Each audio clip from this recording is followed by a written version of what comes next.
अद्दीपो भव, अपने दीपक स्वयं बनो। उजाला अंदर से हो, बाहर की रोशनी से नहीं। भीतर का अंधेरा बाहर के दियों से नहीं कटता है। गौतम बुद्ध कहते हैं, किसी दूसरे के उजाले में चलने की बजाय अपना प्रकाश, अपनी प्रेरणा खुद बनो। खुद तो प्रकाशित हो ही, दूसरों के लिए भी एक प्रकाश पुंज की तरह जगमगाते रहो। तथागत बुद्ध के महापरिनिर्वाण से कुछ समय पहले उनके प्रिय शिष्य आनंद ने धम्म के भविष्य की चिंता करते हुए बुद्ध से पूछा कि जब सत्य का मार्ग दिखाने के लिए पृथ्वी पर आप या आप जैसा कोई नहीं होगा, तब हम कैसे अपने जीवन को दिशा दे सकेंगे। तब बुद्ध ने कहा, अद्दीपो भव, अपना दीपक स्वयं बनो। कोई भी किसी के पथ के लिए हमेशा साथ नहीं दे सकता, केवल आत्मज्ञान के प्रकाश से ही हम सत्य के मार्ग पर आगे बढ़ सकते हैं। शाक्यमुनि बुद्ध ने आगे कहा, तुम मुझे अपनी बैसाखी मत बनाना।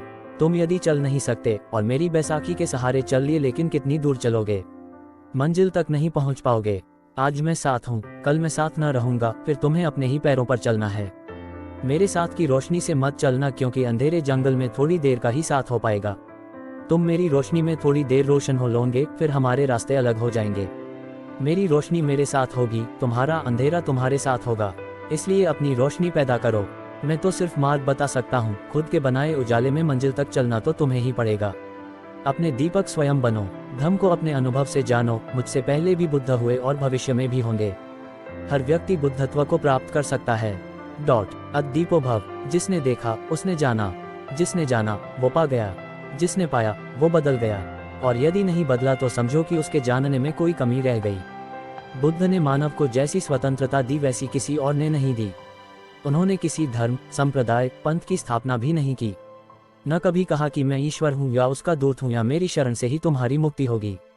बुद्ध ने स्वयं को मार्गदाता कहा और कोई भी विशेष दर्जा नहीं दिया। उन्होंने कहा, अत्ता ही अत्तनो नाथो, को ही नाथो परोसिया, यानी तुम अपने स्वामी मालिक स्वयं हो, कोई और ईश्वर नहीं हो सकता। तुम ही अपने दुख दूर कर सुखी होते हो और तुम ही प्रकृति के नियमों को तोड़कर अपने दुख पैदा कर अपनी दुर्गति बनाते हो। बुद्ध और धम्म में ईश्वर, पूजा स्थल, कर्मकांडों की बजाय नैतिकता पर जोर दिया गया है। अन्य धर्मों में जो स्थान ईश्वर का है, वही स्थान धम्म प्रकृति के नियम में मनुष्य, उसका कल्याण और नैतिकता का है। सबका मंगल हो, सभी निरोगी हो।